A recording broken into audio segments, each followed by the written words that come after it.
ঘৃণার ভিতের উপর ভালোবাসার প্রাসাদ তৈরি হয় না। প্রত্যেকটা জীবন্ত হৃদয় আর বুদ্ধিদীপ্ত মস্তিষ্ক এই বাস্তব স্বীকার করে নেয়। কিন্তু তা সত্ত্বেও শত শত প্রেম কাহিনী লেখা হয় রক্তের রং দিয়ে। আর কয়েকটা কাহিনী তো এতটা ভয়ঙ্কর হয় যে সবার মনে একটাই প্রশ্ন আসে, যে এটা কার ভালোবাসা, কেমন ভালোবাসা? এটা কি শুধুই লোক দেখানো ভালোবাসা ছিল আর বাস্তবটা অন্য কিছু?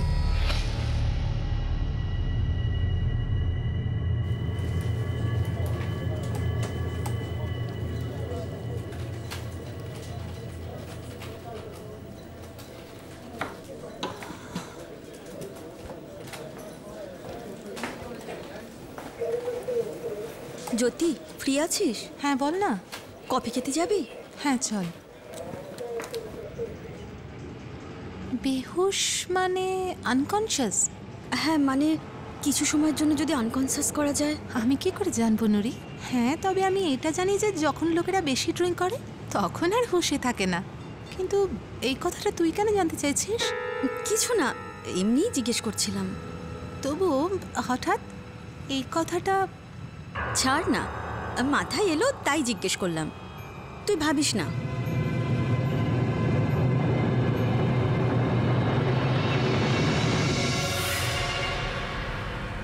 এই ওষুধটা কি জন্য চাই? আসলে আমার রাতে ঘুম আসে না। কে বলেছে এই ওষুধটা নেওয়ার জন্য? আমি খোঁজ নিয়েছিলাম।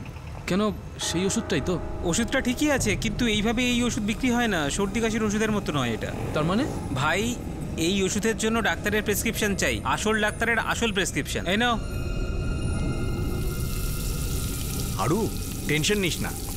নারায়ণ চকে আমার পরিচিত একটা ওষুধের দোকান আছে, ও এইভাবে বের করে দেবে রে। দিয়ে দেবে? নিশ্চয়ই দেবে।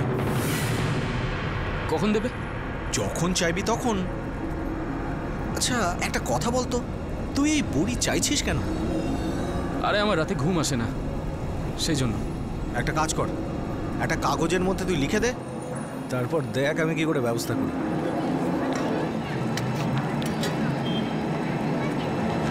হয়ে যাবে কাজ।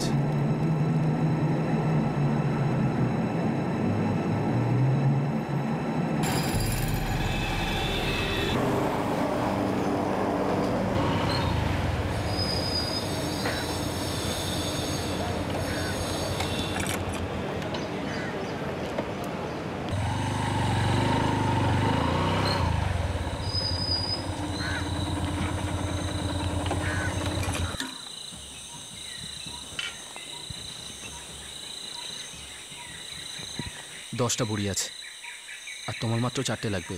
বাচ্চাটাও তো আছে। সেটার দরকার হবে না।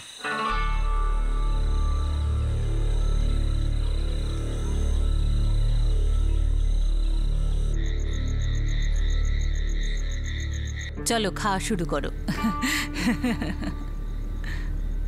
বড় ভালো লাগে যখন আমরা সবাই একসাথে হই, আর এই সব সুন্দর খাবার দাবার খেতে পাওয়া যায়।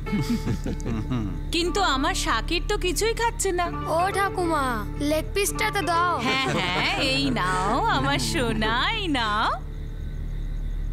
আব্বু, আমি বলছিলাম যে আমাদের খুব ভালো লাগতো যদি তোমরা কিছুদিনের জন্য দিল্লিতে আমাদের সঙ্গে থাকতে।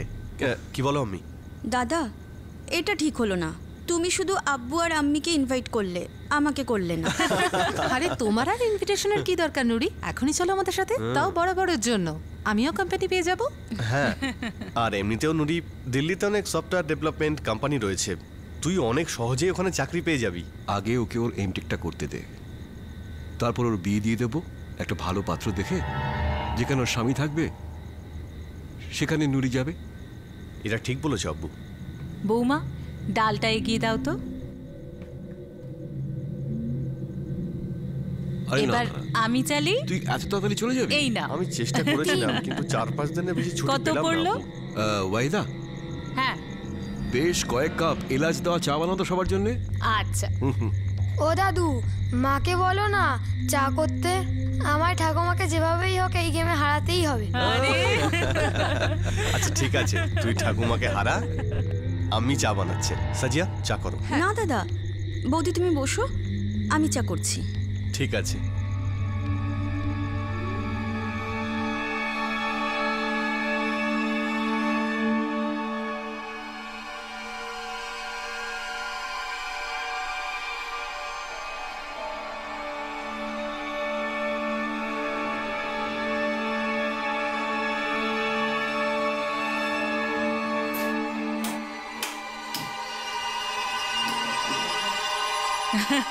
হ্যালো। নাও এই 1 2 3 4।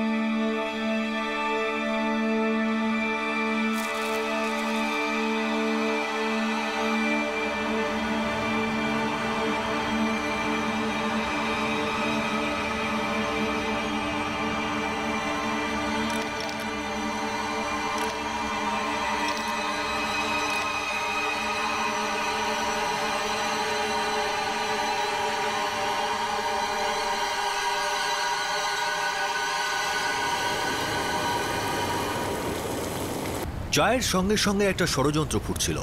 একটা প্রেম কাহিনী একটা ষড়যন্ত্রের জন্ম দেয়। এই অপরাধের উদ্দেশ্য ছিল দুজন প্রেমিকের মিলন, কিন্তু এটা কি সত্যিই ভালোবাসা ছিল, যেখানে বিবেক অচেতন হয়ে পড়েছিল?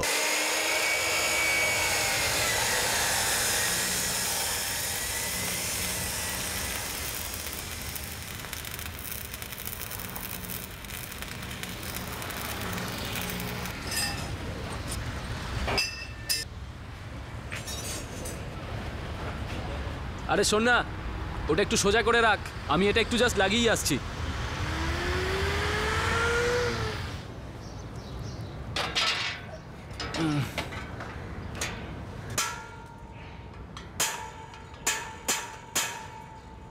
এই ফারুক, হ্যাঁ বলো। চাটা খেয়ে নে। 1 মিনিট যাচ্ছে। আরে রাখলে ঠান্ডা হয়ে যাবে। আরে ইসমাইল দা এক্ষুনি রেগে যাবে আবার। ওনার শুয়ে পড়ার আগে আমি এটা ফিট করে দিই, না হলে আওয়াজে আবার উঠে পড়বে। আরে বাবা, ও এখন শোবে না, যত খুশি আওয়াজ কর। চাটা খেয়ে নে।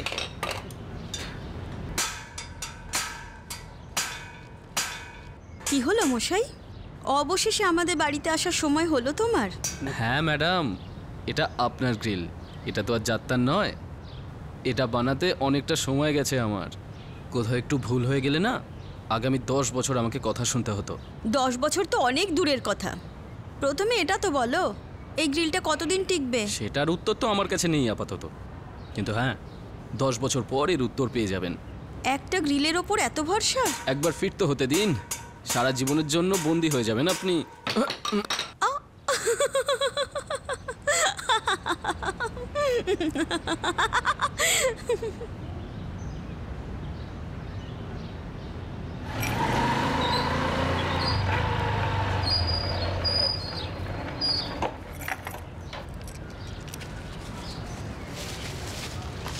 সালাম আলাইকুম ইসলাম দাদা। ওয়ালাইকুম আসসালাম। মিষ্টি মুখ করুন। আরে নিশ্চয়ই করব, কিন্তু কিসের আনন্দে? এই হলো আমার আনন্দ, আমার নতুন বাইক। খুব ভালো। দিদি আছেন? হ্যাঁ ভেতরে। আরে দিদি, দিদি, আরে নুরি মিষ্টি মুখ করো। এই হলো আমার নতুন ঘোড়া।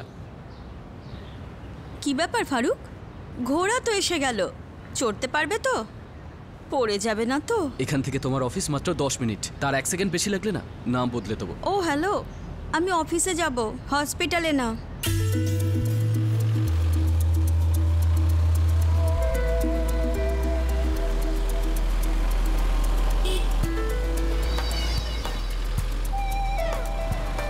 ফারুক, আমার আজকেই অফিসে যেতে হবে। এত দেরি হবে জানলে আমি হেঁটেই চলে যেতাম।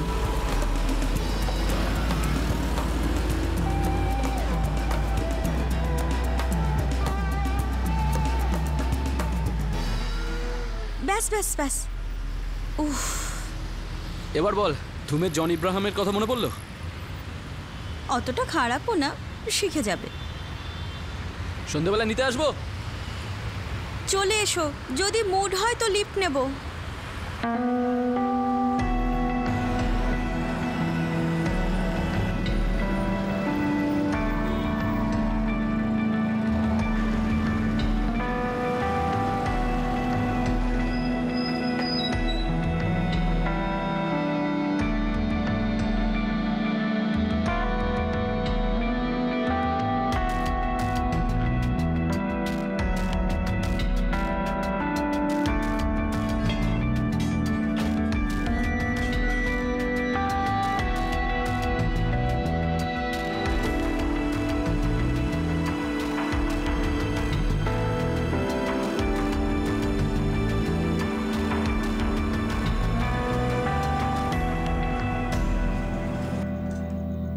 তোর দোকান কেমন চলছে রে?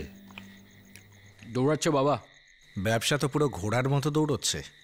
আমি ঠিকই বলছি দাদা, ভালো চলছে। দেখ বাবা, তুই যে ধারটা নিয়েছিলি এবার শোধ দিবি। আমার কাছে এখন টাকা পয়সা একদম শেষ হয়ে গেছে। হ্যাঁ বাবা, তুমি ধার দিয়েছো সেটাই সবচেয়ে বড় কথা। দেখো, এবার তুমি ফারুকের চিন্তা করা বন্ধ করো। দেখছো না এখন সময় মতো ঘরে আসছে, আর এখন তো বন্ধুদের সাথে আড্ডা দেওয়াও বন্ধ করে দিয়েছে। আমি আগে এসব আমি করতাম না।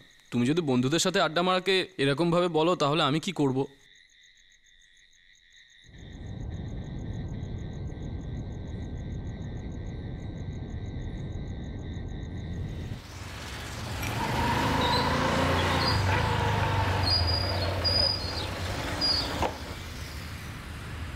কি হলো? আমি তোমাকে কিছু বলতে চাই নুরি। বাইক দাঁড় করিয়ে কথা বলার কি ছিল? তুমি রেগে যাবে না তো? যদি রেগে যাওয়ার মতো কথা হয় তো কেন রাগ করবো না? আমি তোমাকে ভালোবাসি। আমার তোমাকে প্রথম থেকেই ভালো লাগে। আর জানি না ব্যাপারটা কবে থেকে সিরিয়াস হয়ে গেল এতটা। অনেকদিন থেকে ভাবছিলাম বলে দেবো আর আজ আমি বলে ফেললাম।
মনে হচ্ছে এক সপ্তাহ ধরে তোমার ঘোড়ার শরীর খারাপ।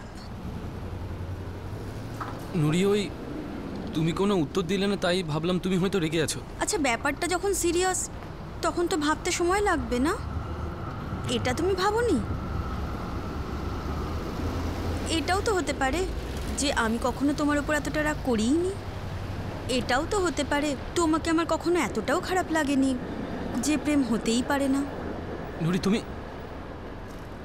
তুমি কি তুমি এক সপ্তাহ দেখাও করতে এলে না? আমার উত্তর শোনার তোমার কোনো ইচ্ছেই ছিল না। শুধু বলে দিলে যে ভালোবাসি তোমায় আর চলে গেলে। এখন চলো, বাইক বের করো, কোথাও যাই। চলো।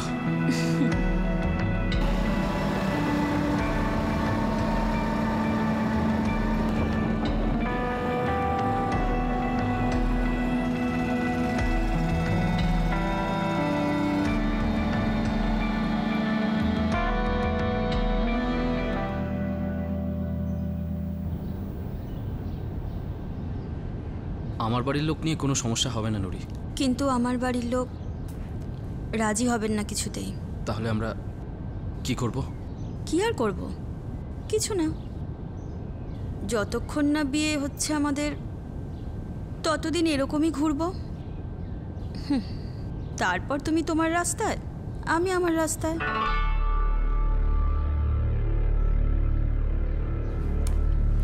যেমন ছিলে তেমনই থাকো। ডোন্ট ওয়ারি, আমি আম্মি আব্বুর সাথে কথা বলবো, তুমি টেনশন করো না। মা দিব্যি, তুমি একদম ভয় পাইয়ে দিয়েছিলে। চলো এবার।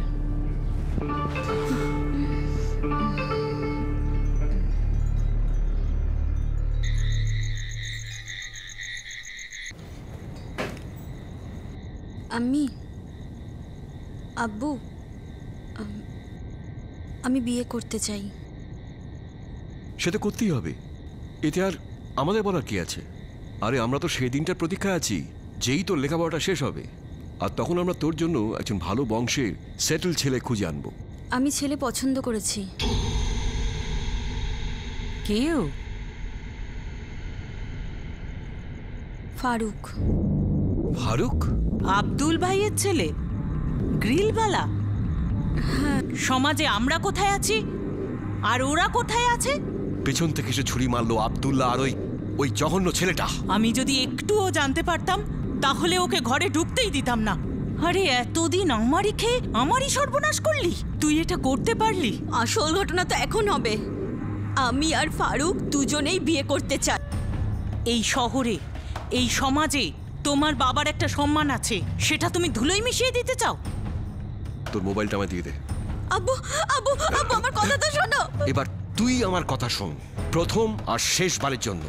যদি আজকের পর তুই ফারুকের সাথে কখনো কোনোভাবে দেখা করিস, তাহলে আমি তোদের দুজনকে প্রাণে মেরে ফেলবো। আর এটা ভয় দেখাচ্ছি না আমি, এটা আমি সত্যি সত্যি করব। এই দুনিয়াতে আমার সম্মান আমার সন্তানের থেকেও বেশি।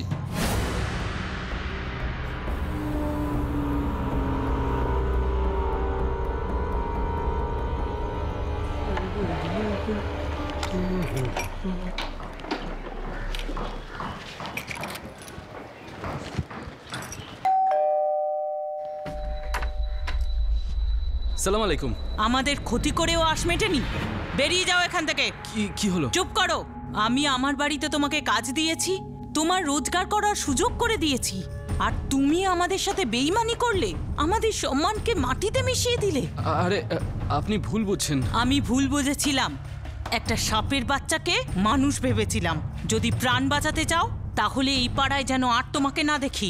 চলে যাও এখান থেকে।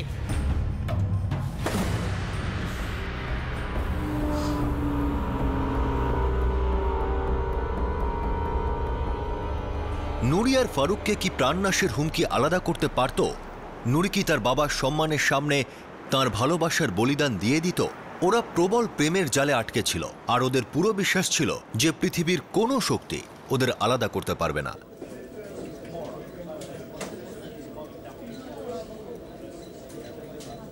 আদাব ইসমাইল ভাই। আদাব রমেশ বাবু। ইসমাইল ভাই, সব ঠিক আছে তো? আল্লাহর ইচ্ছাতে। বলুন কি ব্যাপার? নুরি এক সপ্তাহ ধরে অফিসে আসছে না, ফোনও তুলছে না ও। নুরি আর অফিস যাবে না, ও চাকরি ছেড়ে দিয়েছে। আরে এটা কেন? ওই আর কি পারিবারিক ব্যাপারে। নুরি আমাদের বিশেষ কিছু ক্লায়েন্টকে হ্যান্ডেল করছিল, আর এইরকম ভাবে ও যদি হঠাৎ চাকরি ছেড়ে দেয় আমি তো খুব মুশকিলে পড়ে যাব। বিপদ আর অসুবিধে সবারই হয়ে থাকে। তা তো ঠিকই ইসমাইল ভাই, কিন্তু শুধু 3 মাসের ব্যাপার। একটা খুব ইম্পর্টেন্ট সফটওয়্যার ডেভেলপমেন্টের কাজ চলছে, যেটা নুরি হ্যান্ডেল করছিল। আর এখন যদি হঠাৎ ও চাকরিটা ছেড়ে দেয়, আমার তো রিপ্লেসমেন্টের জন্য একটু সময় চাই। I am sorry Ramesh Babu. Please না বলবেন না, ইটস আ রিকোয়েস্ট।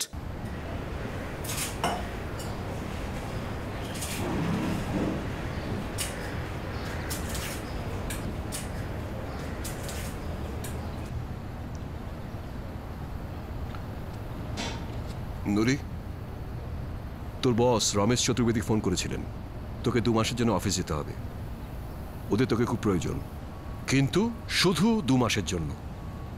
আর শোন, আর একবার যদি ফারুকের সাথে দেখা করার চেষ্টা করিস বা ওর সাথে কথা বলিস, না হলে তারপর না ও কিছু বলবে না তুই কিছু বলবি। বাড়িতে সব থেকে ছোট হওয়ার জন্য তোকে আমরা সব থেকে বেশি আহ্লাদ দিয়ে এসেছি, কখনো হাত তুলিনি গায়ে, পুরো স্বাধীনতা দিয়েছিলাম।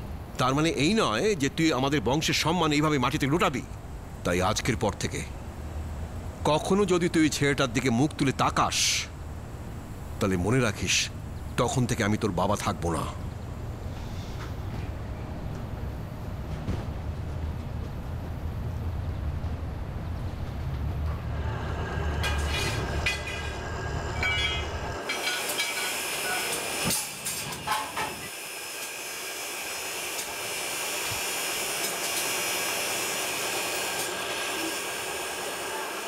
এখনো ভালোবাসো আমাকে?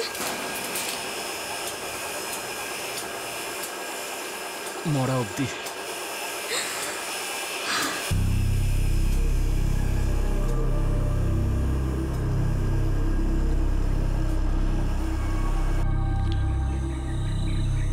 এই ফোনটাকে বাড়ির সবার নজর এড়িয়ে রাখবে নুরি, আর সবসময় সাইলেন্টে রাখবে। ফোন শুধু আমিই করব ফারুক, আর তাও বাড়ির লোক ঘুমিয়ে যাওয়ার পরে। ঠিক আছে, অফিসে যাওয়া আসার পথে তোমার সঙ্গে দেখা করবো আমি। আমি অফিস থেকে খুব তাড়াতাড়ি বেরোনোর চেষ্টা করব। রোজ দেখা করবে তো নুরি? রোজ।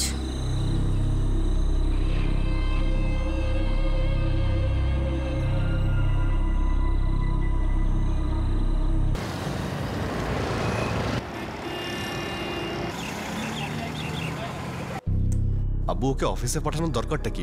তাড়াতাড়ি একটা ভালো ছেলে দেখে ওকে বিয়ে দিয়ে দাও। ভীষণই টেনশনে আছি বুঝলি। আব্বু তুমি একদমই টেনশন নিও না, আমি নুরির সঙ্গে একবার কথা বলছি। সালাম আলাইকুম দাদা। নুরি কেমন আছিস? আমি ভালো আছি। দেখ নুরি, আমি আব্বুর মতো বকাঝকা তোকে করবো না, কিন্তু একটা কথা তুই ভালো করে ভেবে দেখ। ভালো লাগা একটা অন্য জিনিস, কিন্তু সারা জীবন একসঙ্গে থাকা একদম অন্য ব্যাপার। স্ট্যাটাস, এডুকেশন, ইনকাম, এই ব্যাপারগুলো কিন্তু অনেকটাই ম্যাটার করে। তুই নিশ্চয়ই বুঝতে পারছিস যে আমি তোকে কি বলতে চাইছি। হ্যাঁ দাদা, বুঝতে পারছি। এই সময় তোর সমস্ত ফোকাস আর কনসেন্ট্রেশন এমটেক কমপ্লিট করার জন্য রাখ। তারপর দেখবি একের পর এক ডিসেন্ট আর ওয়েল সেটেল ছেলেরা তোর পিছনে লাইন দেবে। তাই এখন তুই আর কিছুই ভাবিস না। ঠিক আছে, ভাববো না। নিজের খেয়াল রাখিস। খুদা হাফিজ। খুদা হাফিজ।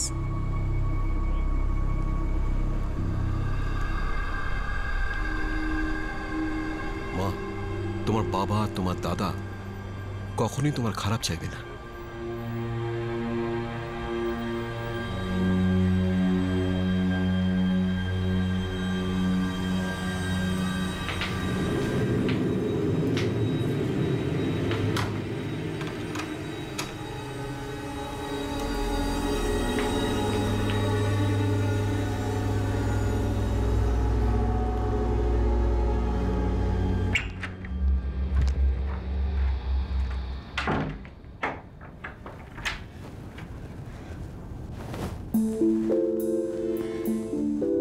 আমরা সংসার করব তো ফারুক? জানি না, কিন্তু এটুকু জানি যে তোমাকে ছাড়া আমি এক মুহূর্তও বাঁচবো না।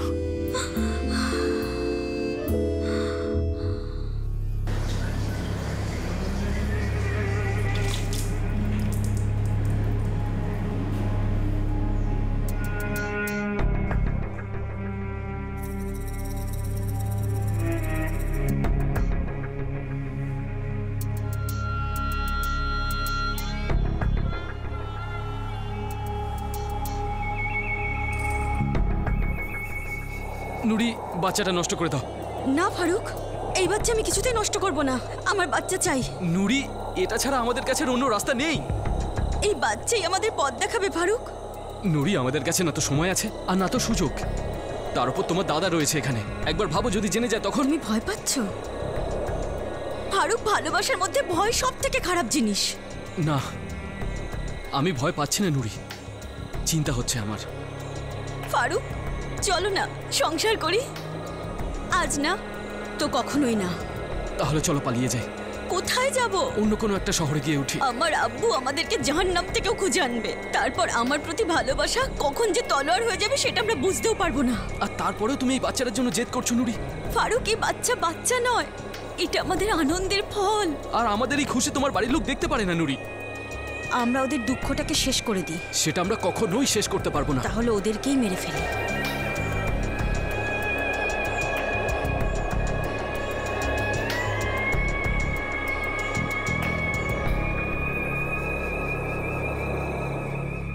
অবচেতন বিবেকের মৃত্যু হলো। যাকে এই জুড়ি প্রেম মনে করেছিল, সেই স্বার্থ একটা ভয়ঙ্কর ষড়যন্ত্রের রূপ নিল। ফারুক আর নুরির বিষাক্ত মনে এখন রক্তগঙ্গা বইছিল, যেটা লাশের উপর দিয়ে এগিয়ে গিয়ে একটা বিকৃত সঙ্গমের স্বপ্ন দেখছিল।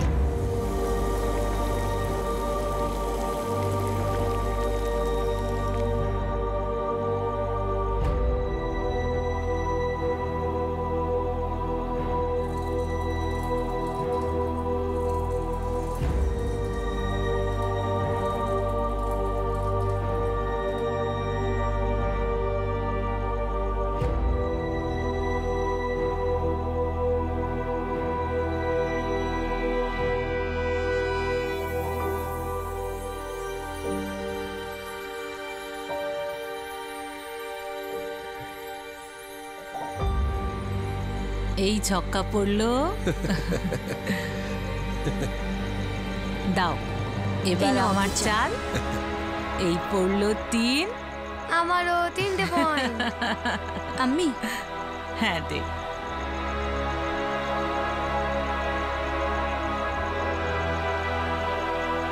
নুরি, তুই চা খাবি না?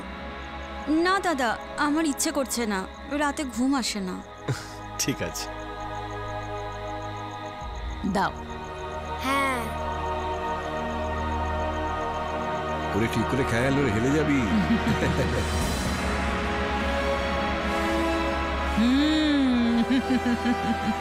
এ বাবা, আমি হেরে গেলাম। আমি জিতে গেছি। তোমার প্রথম গুটি খেয়ে ফেলেছি।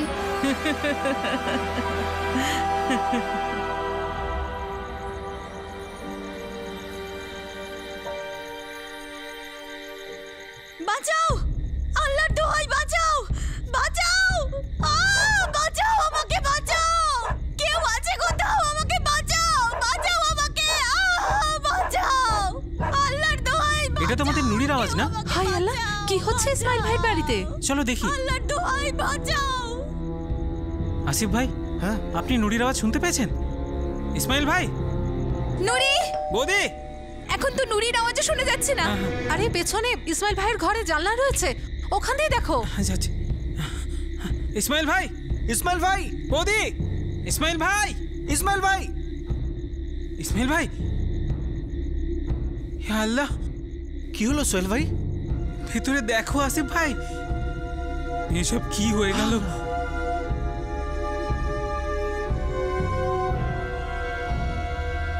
সোহেল ভাই তো ফোন করেছে পুলিশকে, চলে আসবে।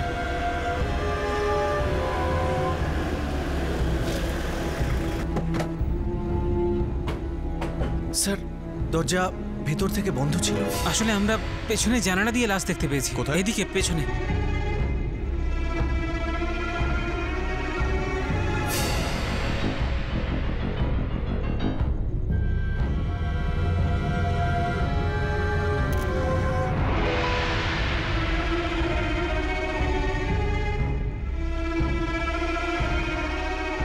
স্যার, সামনে একটা জানালা আছে, ওটার গ্রিলটা খোলা যাবে। খুলে ফেলো তাড়াতাড়ি।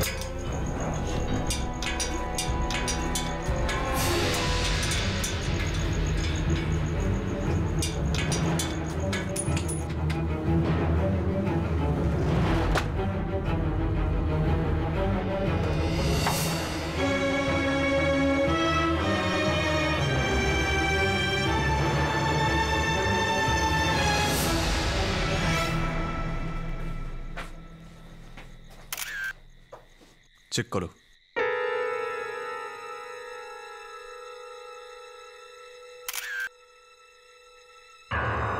স্যার, দুজনেই মারা গেছে, মেয়েটা বেঁচে আছে। স্যার, উপরে আরো 3টে লাশ পড়ে রয়েছে। চলো, চলুন।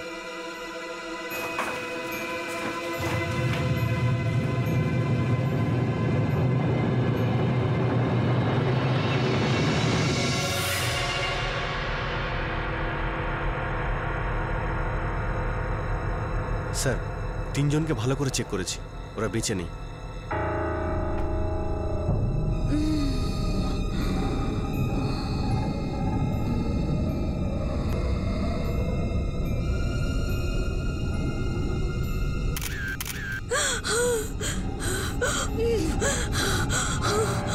নুরি, কি হয়েছিল?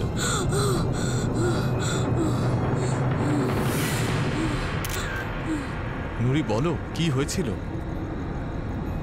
স্যার, স্যার, আমি উপরের ছাদে গিয়েছিলাম আর মশা কামড়াচ্ছিল। তারপর আমি ভাবলাম আমার ঘরে গিয়ে শোবো, আর এই জন্য আমি নিচে এলাম। যখন আমি নিচে এলাম তখন দেখলাম আম্মি আব্বুর ঘরের দরজা খোলা রয়েছে।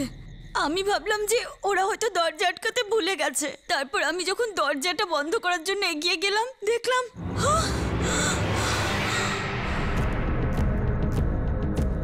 আব্বু, আম্মি, আব্বু, বাঁচাও, আল্লাহর দোহাই বাঁচাও, আম্মি বাঁচাও, কেউ বাঁচাও।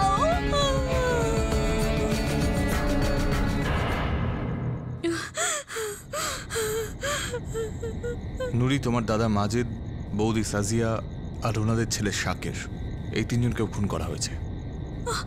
না না না না না না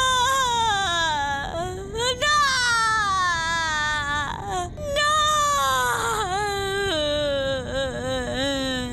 স্যার, নুড়ি চিৎকার শুনেই আমি দৌড়ে চলে এসেছিলাম। আমিও স্যার। কাউকে পালাতে দেখেছেন?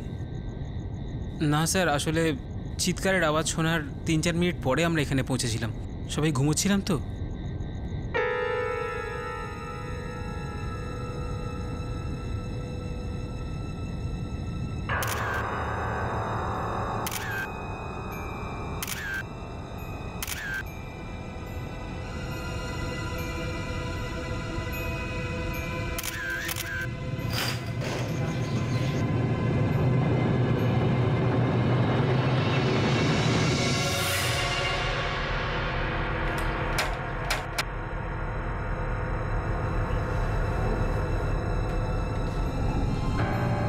স্যার, বাড়ির মধ্যে জোর করে ঢোকার কোনো চিহ্ন নেই। দরজা জানলা সব ঠিক আছে।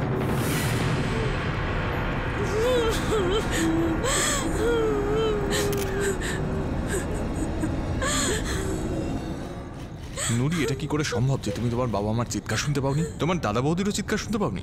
ওনাদের গলা কেটে হত্যা করা হয়েছে, আর ওই 8 বছরের বাচ্চাটার গলা টিপে খুন করা হয়েছে। স্যার, আমি কিচ্ছু জানি না। আমি জানি না কি এসব। করে সেটা সম্ভব নুরি? খুনি যে জোর করে বাড়িতে ঢুকেছিল তারও তো কোনো প্রমাণ পাইনি। স্যার, আমি বললাম না আপনাকে, আমি জানি না এসব, কিচ্ছু জানি না। বাড়ির সমস্ত লোকেরা নিচে ঘরে শুয়েছিলেন, আর তুমি একা ছাদে শুয়েছিলে। স্যার, এমনিতে তো আমি নিচে আমার ঘরেই শুই, কিন্তু কখনো কখনো গরম লাগলে আমি ছাদে যাই। কাল রাতে মশার কামড়ের চোটে আমি নিচে নেমে আসি, আর নিচে এসেই তো দেখি সব কিছু শেষ হয়ে গেছে, সব শেষ। কিন্তু তুমি কাউকেই দেখতে পাওনি কিছু করতে কিংবা পালাতে, তাই তো নুরি? না স্যার, কাউকেই দেখিনি। মার্ডার করতে ধারালো অস্ত্র ব্যবহার করা হয়েছে, কিন্তু ছুরি বলে মনে হচ্ছে না। তলোয়ারের মতো কোনো লম্বা অস্ত্র ব্যবহার করা হয়েছে। ব্যাপারটা খুব আশ্চর্যজনক ডক্টর। খুনি দরজা জানলা কিছু না ভেঙেই বাড়িতে ঢুকে পড়ল, 4 জনকে গলা কেটে খুন করলো, বাচ্চাটাকে খুন করলো গলা টিপে, আর বাড়ির একমাত্র সদস্য যে জীবিত সে কিছুই জানে না কি হয়েছিল, কি করে হলো, কেন হলো, কিচ্ছু না। একবার ডিটেলে পোস্টমর্টম করতে হবে, হয়তো আরো কিছু জানতে পারা যাবে।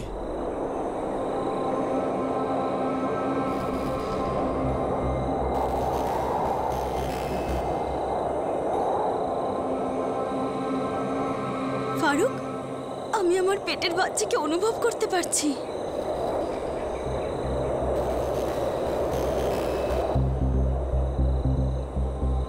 আমাদের এই সমস্যার সমাধান করতেই হবে। ঠিক সমাধান হয়ে যাবে। আমরা খুব তাড়াতাড়ি একটা সংসার করব ফারুক, কিন্তু কোনো কিছুতেই আমরা ভেঙে পড়ব না, কিছুতেই না ফারুক।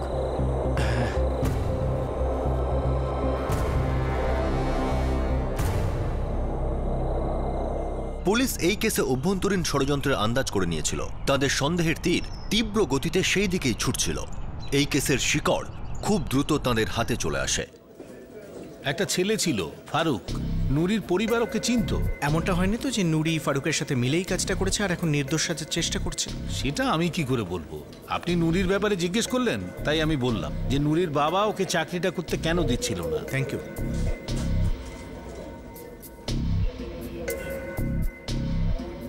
হ্যাঁ, মানে কিছু সময়ের জন্য যদি আনকনসিয়াস করা যায়। আমি কি করে জানবো নুরি? আসলে আমরা জানতাম যে নুরি আর ফারুকের মধ্যে কিছু একটা চলছে। ইসমাইল ভাই আর বৌদি এই ব্যাপারটাকে নিয়ে খুব চিন্তিতও ছিলেন। হ্যাঁ, ওই রাতে ফারুক ওখানে ছিল, আমি ওকে যেতে দেখেছি। এখন বলছেন? স্যার, আমার বিশ্বাসই হয়নি যে ফারুক এমন কিছু করতে পারে। আপনি কটার সময় দেখেছেন ফারুককে? এই ধরুন 12টা তখন।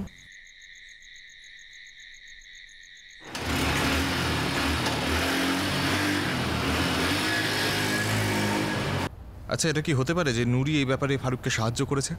স্যার, এইটা আমি কি করে বলবো? আপনি হঠাৎ ফারুকের ব্যাপারে জিজ্ঞেস করলেন, তাই ওই রাতের কথাটা মনে পড়ে গেল।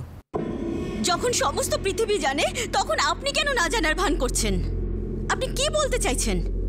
যে ফারুক আর আমার মধ্যে প্রেম আছে তাই সমস্ত খুন আমি করেছি, তাও আমার নিজের ফ্যামিলিকে? তোমার বাবা এই সম্পর্কটার বিরোধিতা করতেন। তো সমস্ত লাভ স্টোরিতেই বাবারা বিরুদ্ধে থাকে, কিন্তু আমি আর ফারুক সময়ের অপেক্ষা করছিলাম। আপনি কি করে ভাবলেন যে এইসবের মধ্যে আমার আর ফারুকের হাত আছে? তাহলে এর পেছনে কার হাত আছে নুরি? কে সেই লোক যে দরজা জানলা না ভেঙেই তোমার বাড়িতে ঢুকে পড়লো আর একমাত্র তোমাকে ছেড়ে বাড়ির আর সবাইকে খুন করে চলে গেল? কোনো চুরি হলো না, ডাকাতি হলো না, আর সব থেকে আশ্চর্যের ব্যাপার তুমি তখন ঘুমোচ্ছিলে, তাই তুমি কিছু দেখতেও পাওনি, কিছু শুনতেও পাওনি। আর আপনারা কাউকে ধরতে পারছেন না, তাই আমাকেই দোষী ভাবছেন। আমার দোষ তো শুধু এটাই যে ওরা আমাকে জীবিত ছেড়ে দিয়েছে, আর যদি আমি মরে যেতাম না তো ব্যাস সমস্ত ঘটনা এখানেই শেষ হয়ে যেত।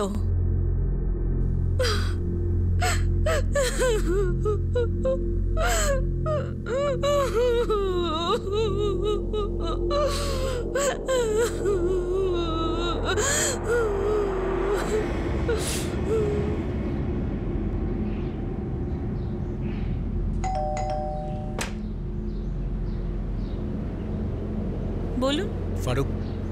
হ্যাঁ, আমার ছেলে। কোথায় ও? ভেতরে। ডাকুন ওকে বাইরে। না স্যার, সেদিন রাতে আমি নুরির বাড়ির সামনে ছিলামই না। এত জোর দিয়ে তুমি কথাটা বলছো কারণ সেদিন তুমি খুব চালাকি করে তোমার সেলফোনটা বন্ধ করে রেখেছিলে, যাতে আমরা তোমার লোকেশনটা জানতেই না পারি। স্যার আমি ওখানে ছিলামই না, আমি তো বারবার বলছি একই কথা। স্যার আমি খুবই গরিব মানুষ, আমি মানছি নুরি আর আমি বিয়ে করতে চেয়েছিলাম, কিন্তু আমি নুরির বাবা মা আর দাদাকে কি করে মারতে পারি? আর আপনার কি মনে হয় স্যার এরপরেও নুরি আমাকে ভালোবাসবে? দেখো ফারুক, এটা তোমার আর নুরি নিজেদের ব্যাপার, আমাদের এই ব্যাপারে কোনো ইন্টারেস্ট নেই। আমি শুধু এটুকুই জানি যে সেই রাত্রিরে তোমাকে একজন দেখতে পেয়েছিল নুরির বাড়ির বাইরে। না স্যার, এটা মিথ্যে, আমি ওখানে ছিলামই না।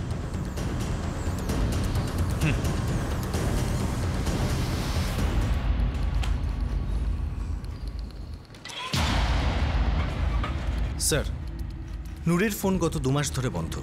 ওর কথা হচ্ছে মা বাবা ওর ফোন কেড়ে নিয়েছিল যখন ও ওনাদের ফারুকের ব্যাপারে বলে। যোগে সেই খুনগুলো এরা দুজনেই করেছে।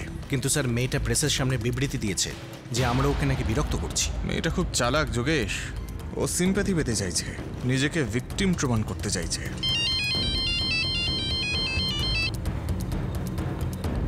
Yes doctor. একটা ইন্টারেস্টিং পয়েন্ট পেয়েছি অফিসার। কি? ইসমাইল শেখ, তার বউ ওয়াইদা, ছেলে মাজিদ আর পুত্রবধূ সাজিয়া, এদের 4 জনের রক্তে স্লিপিং ট্যাবলেটের চিহ্ন পাওয়া গিয়েছে, আর খুব হেভি ডোজে পাওয়া গিয়েছে। আর ওই বাচ্চাটা শাকির, ওর রক্তে কিছু ছিল না। ওকে তো গলা টিপে খুন করা হয়েছে, কারণ খুনি জানতো যে বাচ্চাটা খুব একটা স্ট্রাগল করতে পারবে না, আর বাকি 4 জনও খুব একটা স্ট্রাগল করতে পারেনি, কারণ তারা তো আরাম করে ঘুমোচ্ছিল। পুরো ব্যাপারটা প্ল্যান্ড ছিল, আর সেজন্যই কেউ কোনো চিৎকার শোনেনি।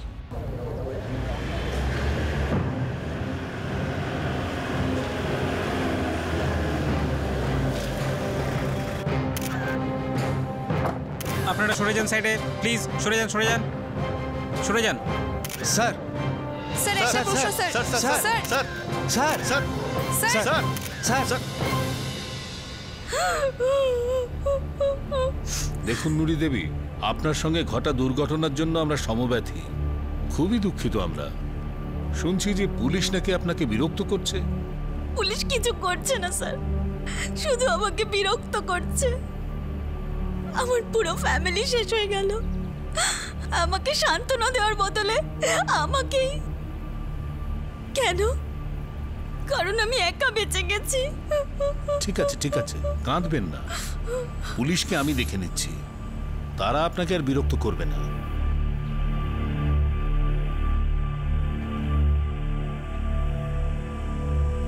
ওই শোকগ্রস্ত মেয়েটির সঙ্গে আমাদের পুরো সহানুভূতি আছে।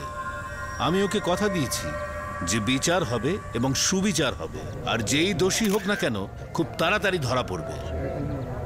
স্যার স্যার আপনি পরে থাকবে কি করতে চলেছেন স্যার? কিভাবে পরে থাকবে স্যার? স্যার কি করতে যাচ্ছেন স্যার? স্যার স্যার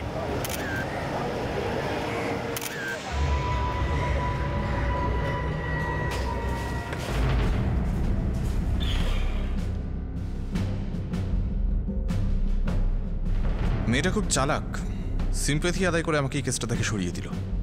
হ্যাঁ আমি কেসটা পড়েছি। আপনি যখন তদন্ত করতে শুরু করবেন তখন আপনার বোধ, আপনার বুদ্ধি একমাত্র নুরি আর ফারুককেই সন্দেহ করতে আপনাকে বাধ্য করবে, কারণ খুনগুলো নুরি আর ফারুকই করেছে।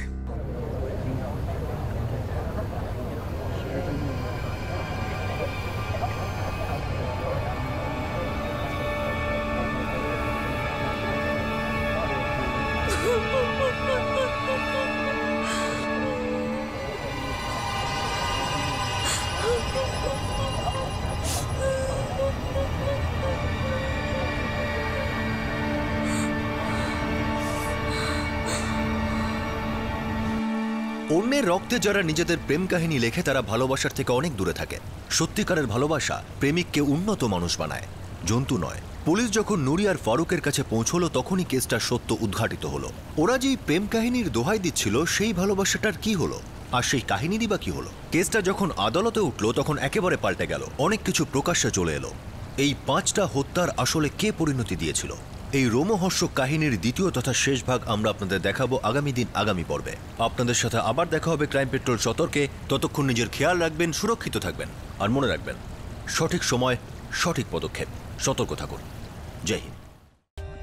For more updates, subscribe to our channel, click the show links and enjoy watching the videos.